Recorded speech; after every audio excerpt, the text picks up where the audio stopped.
Well, Olivia Stefanovic leads us off this hour from Ottawa. Olivia, take us through the response we're seeing so far this morning. Well, Crystal, this latest threat from U.S. President Donald Trump comes just 10 days from the deadline that the Canadian government was working towards to sign a new trade deal with the U.S. by July 21st. Now, in a statement from Prime Minister Mark Carney that was posted late last night, just before midnight, he says that Canada will work towards a revised deadline of August 1st. Carney goes on to say that throughout these trade negotiations that the Canadian government has supported workers, supported businesses, and will continue to do so. He also says that Canada has made progress on fighting fentanyl, stopping the scourge of fentanyl, and will continue to work with the U.S. to address this particular issue. And when it comes to making Canada more resilient, Carney mentions in his statement that he's working with the provinces and territories to create one Canadian economy, to create projects of national interest. And he also reminds Canadians of the work his government is doing to strengthen trade partnerships with other countries. Now, while this happened, this Trump threat came out, the Foreign Affairs Minister, Anita Anand, was set to meet with her U.S. counterpart, the U.S. Secretary of State Marco Rubio in Malaysia. They're in Malaysia this week for meetings with the Association of Southeast Asian Nations. But Anand's office tells us that this meeting with Rubio did not happen because of scheduling issues.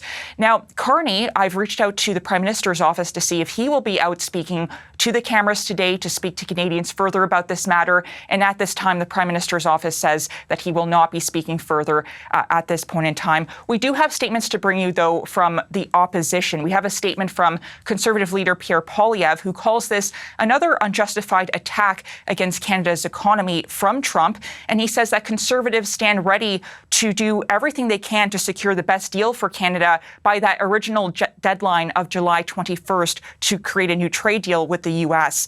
And we also have a statement from the Bloc Québécois, Yves-François Blanchet, who is the leader of that party. He takes a more critical take to this whole issue.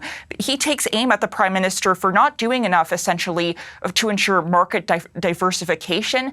And he expresses concerns about the fact that the Prime Minister appears to be too focused on finding new markets for oil production instead of other things. And finally, we have a statement to bring you from the president of Unifor, which represents some 320,000 employees from the auto and steel industry, who calls this extortion, this latest threat from U.S. President Donald Trump. Crystal. Well, and we also saw that Trump mentioned supply management. That has been a long-time grievance for him. Why is that such a difficult issue for Ottawa?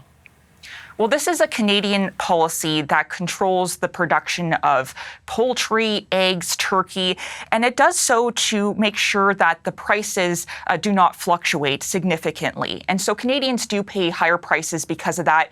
In the U.S., they have quite a different system where the American government provides subsidies to farmers and Americans pay for their products through taxes that way. And the reason why Trump does not like this is because the Canadian supply management system imposes restrictions on imports. So Trump has been after this for some time. It's been a long-standing grievance. And Prime Minister Mark Carney on the federal election campaign, he was pressed on this issue. And reporters asked him several times if supply management would be up for negotiation. And he responded that it would never be. Have a listen. Il faut commencer par dire des choses qui ne seront jamais sur la table. La langue française, la culture québécoise et la gestion de l'offre. Jamais sur la table. Nos ressources.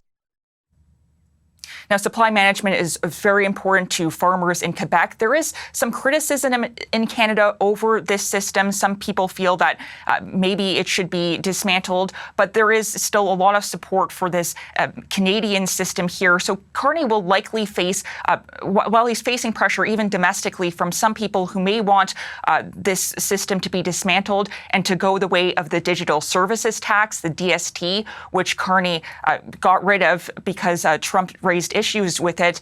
There will be domestic pressure here, Crystal, for Carney to get his elbows up, essentially, and to keep this Canadian policy in place.